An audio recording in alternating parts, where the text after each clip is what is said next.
Well, welcome back to another episode of ACLU Virtually on the Hill. We're not all the way through, halfway through the session, where we can't call it that, but we're making good progress. Joined by Marina Lowe, the ACLU's Legislative and Policy Counsel, to give us an update on what's been happening. There's an important bill up for discussion today in committee, Marina, that has to do with privacy and actually pulls from some headlines that some of our viewers might be familiar with. Can you tell us about that bill? Yeah, so this is a really great piece of legislation, HB 243. The ACLU is supporting this, and it would create sort of a privacy oversight board is one way to sort of look at it. Really, I think the genesis for this bill is that over the years, we've seen increasingly technology outpaces law and policy around these issues. And so oftentimes lawmakers and folks in that realm are scrambling to try and create laws to catch up with the ways in which technology, while it can oftentimes be very helpful and an amazing tool, it also has real consequences when it comes to our privacy rights in particular. And so what this bill would do would be to create an oversight board that would be tasked with a couple of things, one of which is sort of coming up with best practices and guidance for different levels of government when they're thinking about entering into contracts with vendors who are proposing new technological options. And it would also provide a check when municipalities or other local jurisdictions or even the state decide to make use of these types of technologies, would allow basically this committee to issue sort of a stop and a pause for a certain period of time. And then that use could only be continued with reauthorization by a legislative body, either at the state level or a local level.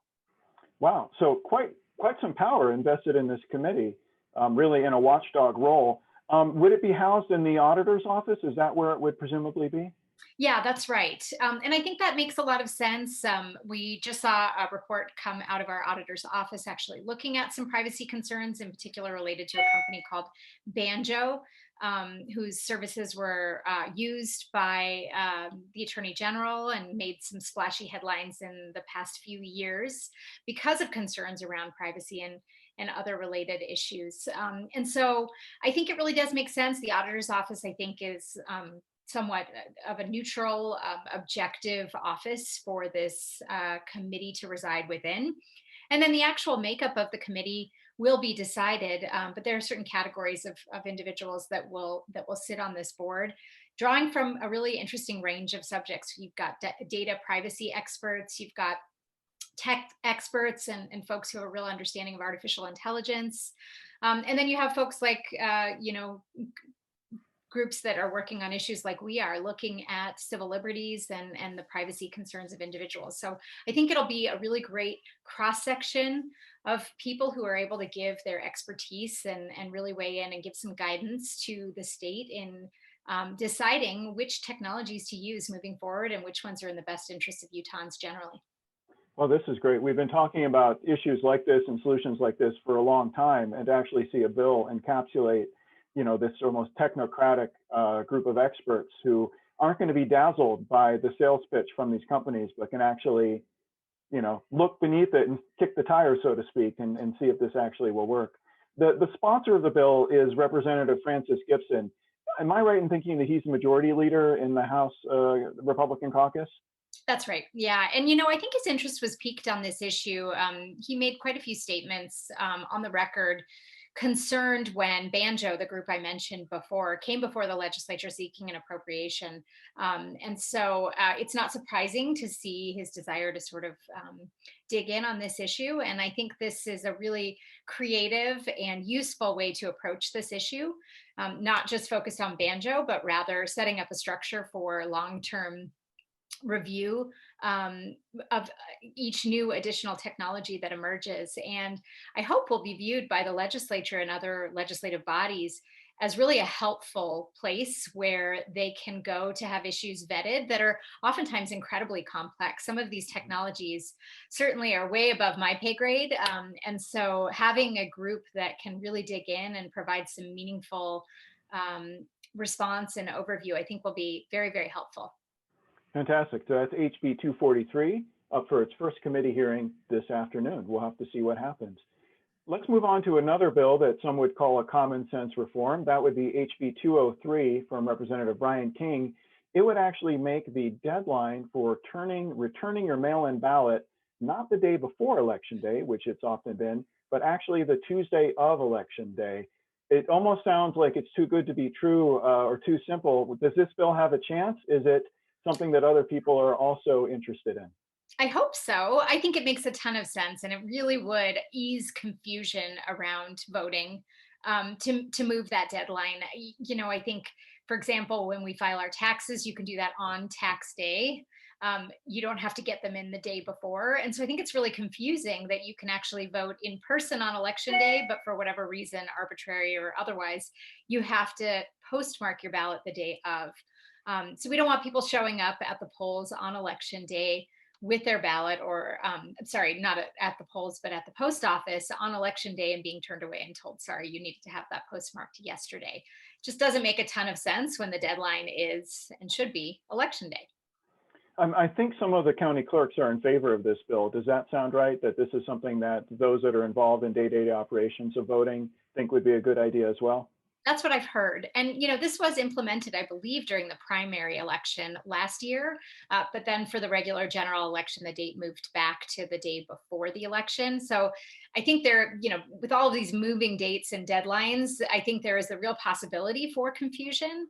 And I think it would be in everybody's interest to just set the deadline to be the day of the election. I think that reduces confusion and makes the most sense. So hopefully Brian King will get support for his legislation, and we'd love to see it just sail through the legislature.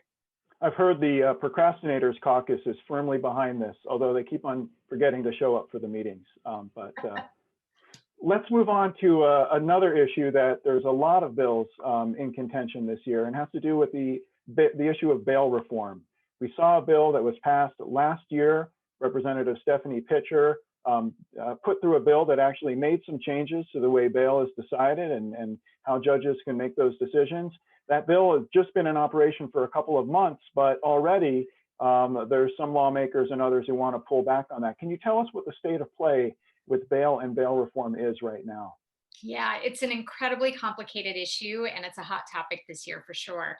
By my last count, there were at least 5 different pieces of legislation touching on bail that have been introduced so far. And so keeping track of it all and figuring out how all the pieces work together is definitely complex. As you mentioned, Representative Pitcher passed some bail reform legislation last year, which we supported because it did a couple of really important things that we agree with. Things like making sure that if bail is set, you take into account whether somebody can afford to pay and figure out what that amount should be. Using the least restrictive means to keep somebody incarcerated if need be, and only doing what is necessary to make sure that somebody shows up for their hearing and doesn't pose a risk to the community. Those sorts of principles are really important and ones that we can get behind. Unfortunately, there's a lot of talk about maybe pulling back on those reforms, even hearing some voices within the defense community saying that the way that this worked out in practice hasn't been as good as we had thought. So Representative Pitcher is moving forward with a bill herself that would make some changes to the legislation she passed last session. Some of those changes, I think, are somewhat problematic by sort of carving out certain offenses that would not be available for bail, and I think that's a concern. At the same time, there's another bill moving, HB 220. It actually had a hearing already that would repeal everything and sort of instead put together some sort of a working group to discuss this issue over the course of the next year and come up with a more comprehensive proposal, supposedly.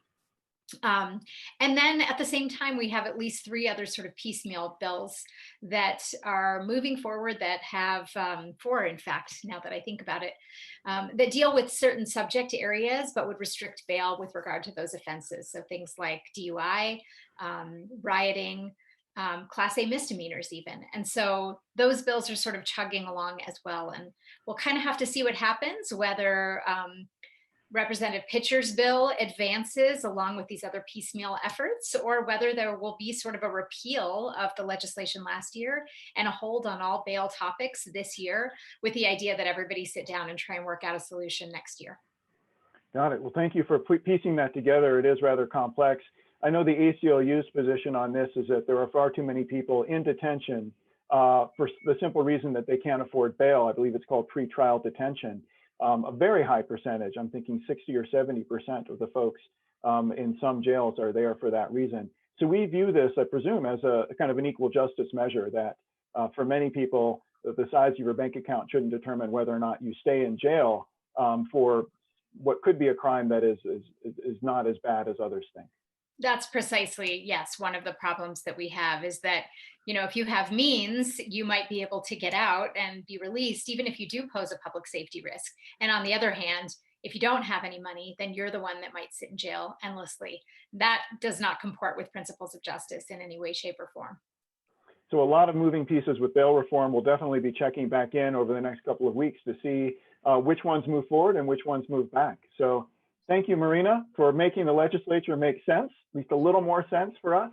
And we look forward to checking in with you as the session progresses. Thank you. Great. Thanks so much.